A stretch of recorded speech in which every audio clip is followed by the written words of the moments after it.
one of my favorite hunts that we've done recently is the one we did over on, say, Aurora, where we pretty much hunted with the smallest possible calibers for that map, and I ended up really enjoying it, and it actually went quite well. We got 2 different diamonds in the process, and because of that, I wanted to try the opposite today on Silver Ridge Peaks, but it turns out crafting a loadout for hunting with the largest possible calibers is actually a little more difficult.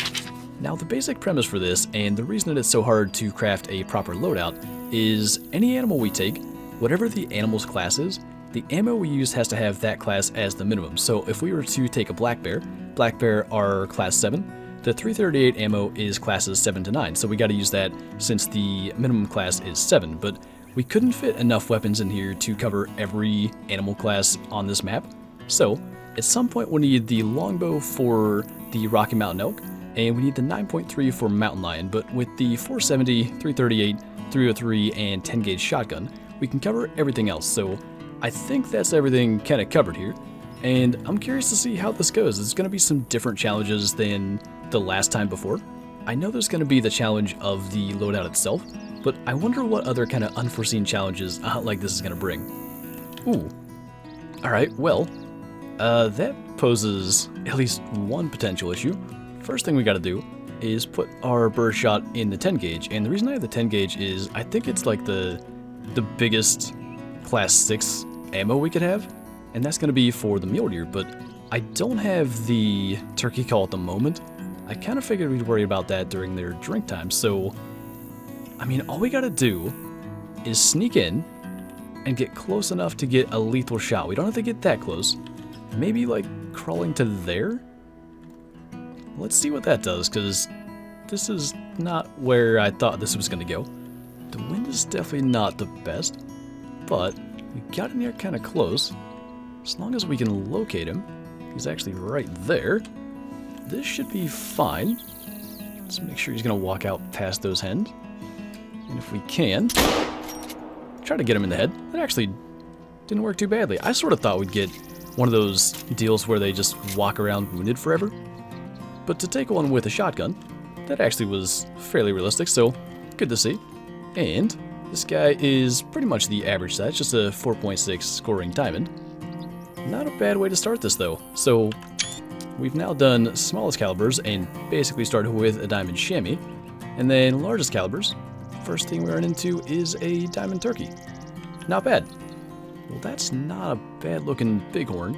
I do have to wonder, because he's max weight estimate, and because his score only goes up to 158, if that could be like a really high scoring 4 that can make diamond. Because I know that's a thing, and since we have the 303, in this case we don't have to try too hard to get into range. It's gonna be the case for pronghorn, bighorn, and mountain goat, but a lot of animals do score right at the bottom or top end of their score estimate, so with that one, kind of figure it's worth the shot to go and see. And he was actually right at the top end, but for some reason I was thinking diamond was 157. It's 164, so I'm not even sure where I got that, but still, not a bad size level 4 bighorn, especially for kind of looking for mule deer now, because I was kind of thinking, now that we've used the 10 gauge for the turkey, we should probably just go ahead and see if we can get a mule deer, and then put the 10 gauge away for one of the other weapons we're going to need, because I don't find it likely we're going to be seeing a lot of more diamond turkey or potential diamond mule deer, and it might be good to have one of the other weapons instead. So at least we could use the 303 again, but that is a pretty small, I think, max weight estimate pronghorn. Pretty sure he is the dark fur type at least, but if he'll give us a broadside shot, which I imagine he probably will, can just kind of get that shot in there. And I think that just leaves us with mountain goat as a species we've not taken with the 303. So good to kind of find that as we're going along.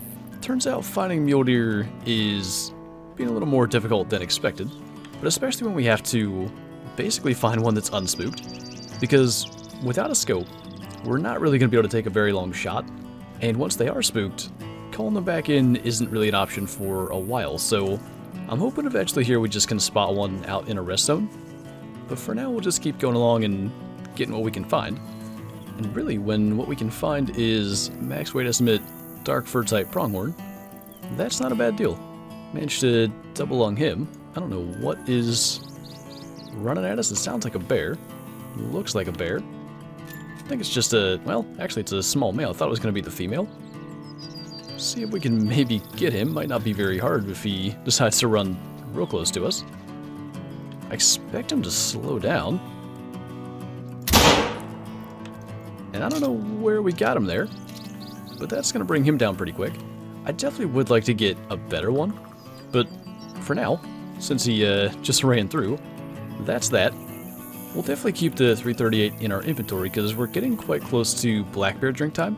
So I think our odds of finding a better one are pretty good, and I'd like to have the right weapon in case that happens. Ooh, that is a, I think, piebald and very big level 4 pronghorn. I think that's got a shot at making diamond. Diamond is 98. Those are, I believe, the horns that basically make diamond at the lowest end. That's definitely a piebald, and that's easily the biggest one I've seen. Man, that would be so cool, because that's one of my favorite horn shapes. I think, in all likelihood, it's going to be a little bit too small, but even still, to find that, that's pretty cool. So we'll get ourselves snuck in here a little closer, just kind of take our time because he just arrived in that zone. And if we can manage to take that guy out, we have a chance definitely at some kind of super rare, and even still, no matter what he is, a very cool animal. So with the wind not being the best, I don't want to get a whole lot closer. And I think, probably even with his head down, the 303 will get back there through his shoulder into a lung. So, maybe he'll lift his head? Nah, he's going to stay feeding. That shot looks like it's going to be enough. We're going to really hope for the best here, just in case that could be, because I've seen a lot of them harvested, and it's such a cool thing. What is that one doing? Oh, somebody shot that one earlier? It does not look like it's having a good time, but anyway. I've always wanted to even just see a rare pronghorn of that size. Like I said, I really like those horns, but if he would make it, that would be just the best way for this hunt to kind of get started, really. We're only just a couple of kills into this, so fingers crossed that our piebald pronghorn could be big enough to make diamond. Ooh, 95.1. I'd say it's 60 kg. He's probably even a high trophy rating. But I really like those horns, like the really tall hooks. I just think that's really cool, and I don't know, maybe if he was wider? No, the width actually doesn't impact their score, so would have just needed to be a little bit bigger. We're definitely going to taxonomize that and maybe put it in our second lodge, because that's still a really cool looking rare. Would have loved if he could have made diamond, but not a bad thing to just randomly find out here. So one of the expected challenges for this loadout was using the 470 at least somewhat effectively on a plains bison. And of course, kind of sneaking in here into range is a bit of the problem, because we can't call them in. And unless we can kind of get a broadside shot like that, it's tough really to be very precise at that range. So let's see. Maybe we can just squeeze that in now. Can't imagine how that wouldn't hit a lung, and it looks like he's going down. So that's one big thing that I wanted to check off the list. And we'll kind of look around, because they are drinking right now. And this is a pretty good lake for them. It's this one here in the bending forest. So we'll check this area. But next lodge we go to, we'll probably swap out the 470 for one of the other weapons we're going to need. It would be nice to get more diamond or rare plains bison in the lodge, but some of the other stuff we've actually not even gotten to take yet. But actually, double lunged him and all.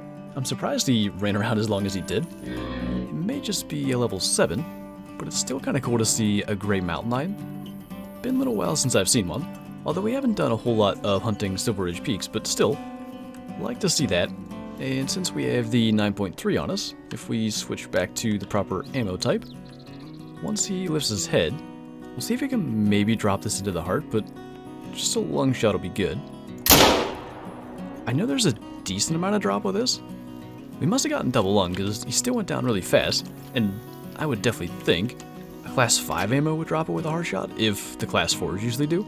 And I think especially because mountain lions are pretty easy to track, we probably will put the 9.3 away now, but a solid gold gray mountain lion. I think we shot just behind and above the heart. But like I said, still cool to see these. I like the color of them. I think they're pretty neat, so we'll probably go back and get the longbow then. And I think we should be good. We've actually managed to use one of the weapons we needed, and now we can switch that out. So switching servers gave us a pretty good opportunity to go for a mountain goat, because they are drinking right now. And I like that this level 4's estimate goes up to 108. It's kind of the same thing as with the bighorn earlier, except I actually know the diamond estimate this time, and it's 107, so if it would be a situation like that where it's scoring right at the top end, that could be a diamond level 4. I think he might just be a beige fur type. But with this head out of the way, we'll just go ahead and take a heart shot. I haven't even looked around the rest of the lake. He seems to be the only one here, which is kind of odd, because this spot tends to be pretty full of them. Actually got a couple more little males over there, but we'll cross our fingers for this one. I think we do need 107.6 for this, so it's got to be right at the top end. And it's, I think, exactly one under, 106.6. Still a good looking goat, definitely not bad. Heart shot him and all. And unless we run into something else good as we're going along, that is the last thing we actually need the 303 for, so still got to get ourselves a mule deer, still got to get a Rocky Mountain elk, and I definitely wanted to get a better bear. But we're slowly but surely getting through everything here on Silver Ridge Peaks. Oh my goodness. 484 minimum? And up to 570 on a level 5, I think brown fur type again, Rocky Mountain elk. And this is where one of the larger challenges with this loadout kind of shows up. We have a longbow, and I'm not sure I've explained that, but basically I'm not aware of any rifle, shotgun, or handgun cartridge that is minimum class 8. But if we go into our inventory, the 700 grain traditional arrows actually are, so they are at least like the highest class ammo we can use on a Rocky Mountain elk. And because of that, we're now dealing with this, so I'm not sure if he's going to come back. I've been tracking that for a while. It was a max weight track. Just sort of figured we'd push a 4 out eventually and go get him, but this is entirely something else. I do like that, though. A couple of them are kind of coming back already. Maybe. I want to get right in their path, kind of, because I've not shot the longbow in a while, and I don't really want a far shot, so if we sort of pay attention to them, I'm thinking, like, this bush right here may put us in good enough position, and he is coming right behind them, so we got to get ourselves in the perfect spot for bow range. We can't call him in, he's nervous, so this really comes down to where we set up and where he decides to go, but right now, he set it right for us, and the wind's not bad, so we just need him to cooperate. Trying to figure out where he got to. I think I hear other footsteps like straight behind this tree. That's not him though. Think that's our guy. And the direction they're coming in, we're gonna be looking pretty good. We just gotta keep the longbow zeroed for 20.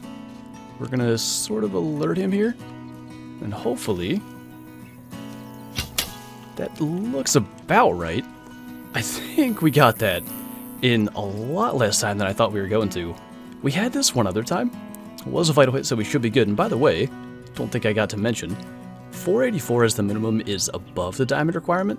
481 point something is diamond, so he should make it. But anyway, we tracked one and spent over an hour with the compound bow, so I really thought with the longbow we'd be in trouble, but I guess tracking them that far, they just wanted to go straight back to where they were. And I can't see how this wouldn't be a diamond. It is at 491 actually. So that might be that especially large rack, like the really tall and wide beams.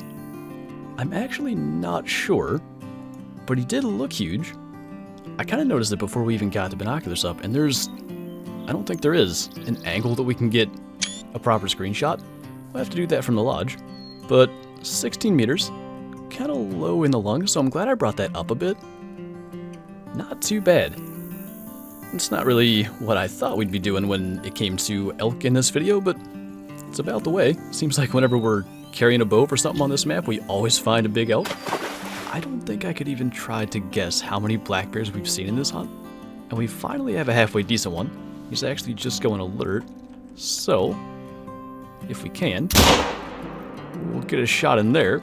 Looks like we got him in the lungs. And he's actually, I think, the brown fur type as well, which is kind of nice, but there's been so many like level 4 and 5 males, I figured eventually we'd have to find a decent one.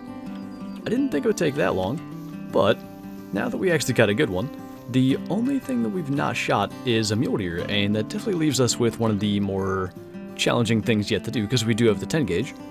But I think we'll be able to manage to get one if we can just find a buck that has a decent wind direction from us. But it's good to finally get a gold black bear. Shot him. I actually don't quite know how that wasn't a hard shot, but got into a lung anyway. And now, it pretty much comes down to a mule deer hunt. So much like the black bear, we've seen a lot of mule deer bucks today, but that's the first even decent one really. It's a level 4, and I'm pretty sure with the rack he has, he should make gold. And the wind isn't too bad, so if we can scoot into maybe like 140, we'll try to call him in, because I believe the bleak color has like a 150 meter range, whereas most colors like the elk color have a 200 meter range, so gotta get a little closer. But hopefully we can get that guy into shotgun range for us. I don't have a clue how he's nervous now. Unless a mountain lion came through here and spooked him and that's why nothing was coming into the call. But either way, 50 meters should be doable. And maybe if we, for one, remove this waypoint, and then kind of just alert him, he might give us a slightly better angle, so can still spot him. Let's see if he'll walk a little bit more broadside. He's alarmed now. I think maybe he was just gonna take off instead, but Slug did his job, managed to drop him, and with that, I think we managed to take one of everything on the map where the weapon we used had a minimum ammo class of the class for the animal that we shot. So if this guy made a gold, which he did, we've also had at least a gold of everything. Hard shot that guy just at the top. Not too bad. And on that note, I think we're going to go back to the trophy lodge because we have some decisions to make. I'm thinking that piebald pronghorn might go in the main lodge. I have an idea of what might work, but we'll have to see. So because piebald pronghorn aren't that rare, I probably wouldn't have necessarily kept this guy without those specific horns, but I like those a lot. I just think that looks really cool. And I figured this guy should go on a full body platform. So we had a brown hybrid diamond feral pig there, and we'll just put him elsewhere. And then for our elk, down on this end, something I just recently did was got our old diamond grizzly, because we killed this one on the 24-hour stream and we now have 2, and put him over here on the side. And now we have a diamond elk alongside that instead of an old diamond water buffalo, which I've been wanting to get rid of anyway. And I quite like that between the axis deer antlers. I think that looks pretty cool, so a couple of pretty good additions. The turkey we have plenty of, so definitely not going to go in this lodge, but that ended up going once again really well, so maybe we'll have to do some other kind of like different challenges with certain classes of weapons. But that was a lot of fun. I really enjoyed that. So anyway, that is going to do it for this video, so thank you guys for watching, and I'll see you next time.